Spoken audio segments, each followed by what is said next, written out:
சிறடிக்கு master ரசிகர்களுக்கு வணக்கம். இப்போ வந்திருக்க புது ப்ரோமோவில் ரோஹிணி இவ்வளோ தூரத்துக்கு ஒரு கேவலமான கேரக்டராக இருப்பான்னு கூட நான் நினச்சி கூட பார்க்கல. தனக்கு மனோஜோட வாழ்கிறதுக்காக எவ்வளோ தூரத்துக்கு போய் சொல்கிறான்னு சொன்னால், தனக்கு கல்யாணமான விஷயத்த முதல்லே மனோஜுக்கு தெரியும்னு சொல்லி அப்பட்டமாக போய் சொல்கிறா. இவ்வளோ தூரத்துக்கு போய் சொல்லி இப்போ மனோஜோட வாழணுமா? அப்படின்னாலும் மனோஜ் இவ்வளோ மன்னிச்சு அவளோட வாழ்வான்னு இவ எப்படி எதிர்பார்ப்பா? ஆனால் இந்த எபிசோட் செம்ம டென்ஷனாக தான் இருந்துச்சுங்க.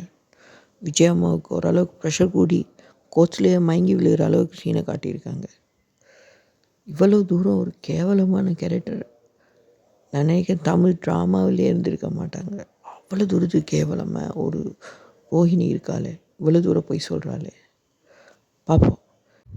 நாடகத்தில் வர ஜட்ஜ் எல்லாத்தையும் நம்புகிறாரு. எப்படி தான் இந்த சீனை பிடிக்க போகிறாங்களோ தெரியா. பார்ப்போம். மீனாவும் மட்டும்தான் இதுக்கு ஏதாவது ஒன்று செஞ்சு கடைசியாக மனோஜுக்கு டிவோர்ஸ் எடுத்து கொடுப்பான்னு நினைக்கிறேன். நீங்கள் தர அன்புக்கு நன்றி. மறக்காமல் எங்கள் சேனலை சப்ஸ்கிரைப் பண்ணுங்கள்.